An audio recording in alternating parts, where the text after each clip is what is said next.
Alright guys, Tactical Bear back again today, hoping enjoying your Saturday so far, and today we want to talk about something a little bit different. Of course, Call of Duty Modern Warfare, in a lot of people's estimations, has kind of been saved by Warzone being released a while ago. It's completely free with all this quarantine situation. A lot of people are playing it much more than they would. So, Season 4's coming out in a couple of days' time, and as a kind of Activision marketing endeavor, they've been making these videos via Cameo, I believe, to, well, promote the new season coming out, and some pretty interesting ones regarding TP and Nadeshot, of course, regarding the competitive scene. Wanted to look back a little bit in the past about how exactly this whole Nadeshot HBR stuff came to light a few years ago, because I'm sure a lot of you guys weren't around the scene at that time. I don't really know what it refers to, so I think this would be an interesting little case study to look back in the past. Like, if you guys enjoy the video, subscribe if you're new. As always, I would greatly appreciate it. First of all, just to say that Octane has finally, officially confirmed that he is going to be on the SMG for this squad. He talks about it in this video that I'll leave linked down for you guys below.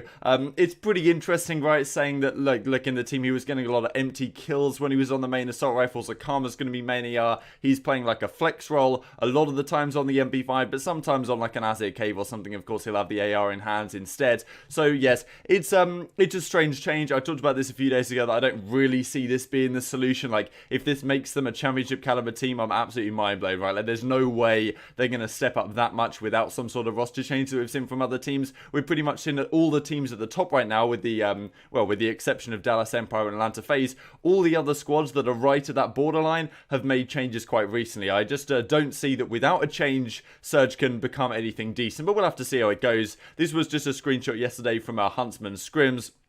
They were playing against Seattle here, and Octane, this map went 31-16, but I think on other maps, it wasn't quite as such a pretty sight. So we'll have to see how it develops with this team. But let's go on to these, these kind of funny announcement, advertising things that Captain Price of Octat Barry Sloan was doing for TP. So I'll play this one first, and then I'll go on to the Nadeshot one. Tyler, TP, Polchow. Is that right? You got it right. I've heard about you. You got it right. Hell, half the bloody SAS has. We've been watching you, mate. You're more than a shooter. You're a leader of men. The tactics, the call-outs. Look, forget adding you to the 141. We need to get you your own Gabriel, unit. thank you. Here in Poland. Run ups in tandem. Keep it up, mate. He lost it. High Command will be in touch. Look, we got a little something planned for Mr. Z. Surprise well, they party. got everything still. June Solos, 3rd, duos, Verdansk. trios, quads. Holy shit. And shout out to the break time boys. Crazy lads. So I thought that was pretty neat. He was shouting out the TP's Break Time Boys merch line he's got going on, but the more entertaining one I thought was this Nadeshot one. The one, the only, Nadeshot. Now listen up. It's Bravo 6, and the 141's been keeping a visual on you. You've been making waves with all your little endeavours. We have one more for you. The mission begins June 3rd. AO is Verdansk. Whole damn city of Verdansk. We might have a spot for you on the squad. Just don't pull out anything wacky like you did in 2015. HBR, mate? Are you serious? It might mean a few more to carry you with decisions like that. Have Scooter reach out. He's got my number. So you guys could go on Cameo yourself and order this guy to make a piece like that. Clearly Activision have been doing that behind the scenes. It's kind of a marketing endeavor, and clearly it's worked right. Now, in that video, of course, with Nadeshot, you would have recognized that he talks about the HBR. What were you thinking? What were you thinking bringing out that gun back in the day? With decisions like that, you're going to need some extra support, something to that line. So yeah, let's talk about how exactly this happened a few years ago, because I'm sure a lot of you guys weren't around in the Advanced Warfare days, which is what this refers to as he talks about 2015. So Advanced Warfare came out in 2014, and the OpTic Gaming Dynasty team at that time, it wasn't really the Dynasty yet. It became the Dynasty when Nadeshot left the squad after the old HBR debacle, and I believe even to this day, if you go into Nadeshot's chat and you type in HBR, it will get banned. You won't be able to say that in his Twitch chat, which is pretty entertaining, and obviously it's a pretty sore spot for him, right, given what it means, right, because the HBR means CoD Champs 2015, and that wasn't a pretty event for Nadeshot and the team, because, well, let's just have a look at it, right? So this is what the event looked like. OpTic Gaming went in as favourites. They'd won a couple of events before this. It was Nadeshot, Scump, Formal, Crimsix, this new squad that was coming into the fray in Advanced Warfare. Of course, Ghosts, Crimsix was on the dominant Complexity, then Evil Geniuses lineup later on. Formal then comes into this team of Envy. Scump's still here. Nadeshot is still here from back in the Black Ops 2 days. So they start off pretty hot, but then they go into the World Championships. And back in the day, if you guys aren't aware, the World Championships used to be in March or like April time, because they would use it to like promote the game, promote the DLC type thing. So instead of champs being at the end of the year, which would make sense, they used to do it like kind of middle of the year. Like champs would already have happened now a couple of months back to promote like the DLCs and stuff coming out. So pretty entertaining. But yeah, so anyway, OpTic Gaming end up coming 7th here. They win a 7th, 8th place like playoff basically against Team Caliber, but they lost to Denial in the first rounds, and then they lost to this FaZe Red team down here. So of course, coming in as favourites, this was a massive upset at the time. Denial, of course, went on to win the championship with Clayster on the team. Clayster attached Crowder, that's Replays at the time, and JCap on the squad. Attached still the youngest ever world champion at 18 years and 2 months, I believe. So this was what it looked like before then. You can see how they won the Season 1 playoffs. They won UMG Orlando 2015. Go into the World Championships, come 7th as the only real poor result for this team the entire season. And then just from there, Nadeshot decides to step away from the squad. And yeah, effectively from this point retires from Call of Duty. We did see that the next year he then came back with the 100 Thieves team, or at least he started the 100 Thieves brand in the late Black Ops 3 season, signed in like Aches, you know, Royalty and those guys that were in that squad. I think it was like Johnny or Examples or something like that. Forget exactly what the team was, but they brought that in. But of course, they bring in Enable for ESWC, and then Karma comes into the squad and the team just takes it up to a next level, run through Advanced Warfare, run through Black Ops 3, and then of course win the World Championship finally in Infinite Warfare.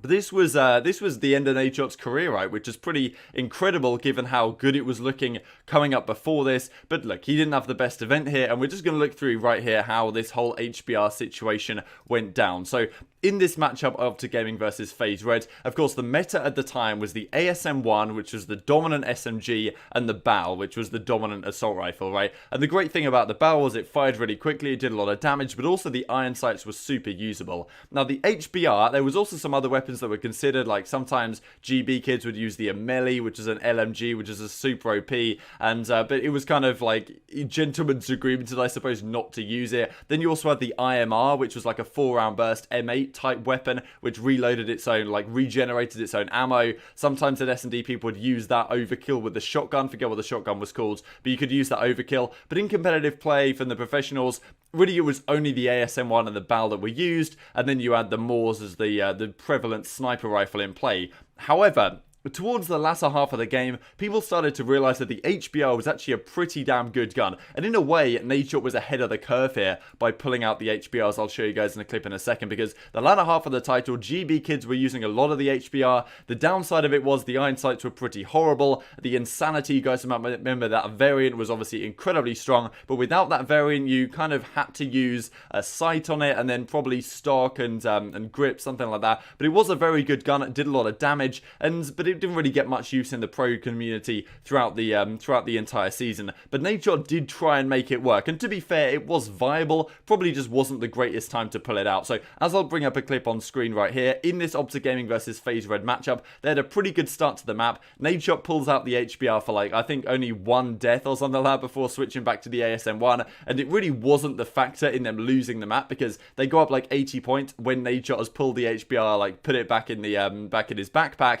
and then FaZe Red do make the comeback and win and take the series in a 3-0. Another one of those crazy situations where Aches, Patty P, Price, Captain Price even, as Puckett calls him in this clip I'll show you guys, takes down the green wall. Continuing to lock it down. Scump 21 and 17. Crim was -5, brings that down to -2. Nadeshot on your screen has switched over to the HBR. Going over to the assault rifle here, and one that we don't see nearly as often. Of this. He loves this assault rifle. You'll see him use it in Search and Destroy, Hardpoint, loves pulling it out. It's very much a comfort thing. He definitely plays a little bit better statistically speaking when he's running that assault rifle. But right now, you look at this score, 136 to 107. Formal on the Hardpoint. He's going to pick up one. Still 20 seconds left. Doing everything they can in this hardpoint, but Captain Price, where is Egg so far? Can he get back going? He started off, and you'll see Nadeshot picks up Slasher. Will OpTic be able to break through? That looks like they're going for a 4-man push all through green, but there's a lot of eyes all in this direction for FaZe. Oh, if they can stay alive here for a little bit longer, he's actually just picked up 2. Phenomenal play from them, and FaZe are coming back into it. 198 to 187 as X picks up another kill on Nadeshot. Scumpy trying to break through, and he was just cut down. All 4 members of FaZe that's inside, game. and FaZe Red is going to take game number 1. The ridiculous comeback in the final 3 minutes. What a comeback. So certainly a sore spot for Nadeshot. That HBR, of course, refers to this series, right? He's not thinking about the HBR in terms of how it actually was a pretty damn good gun, and it's not like he got absolutely destroyed with it. He only pulled out for 1 life. But HBR in Nadeshot's mind just refers to and brings him back to this series when they, of course, well, let's just have a look here. 7th of the Call of Duty World Championship. That was, it looked like it was on a plate for OpTic Gaming to come through and win this one, given what they had done before, and of course afterwards. But didn't work out here.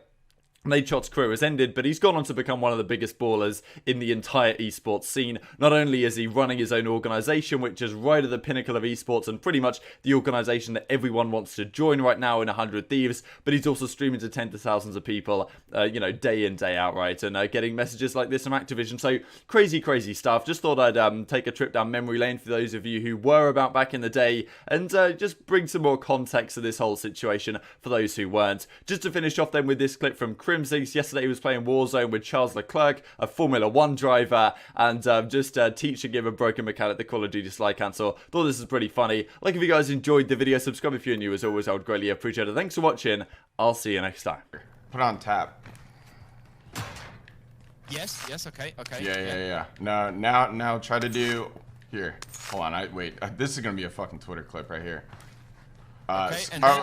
okay. So what you do? You press slide, and then jump, like as you're double sprinting forward. Oh my god! Oh my god! Clip it.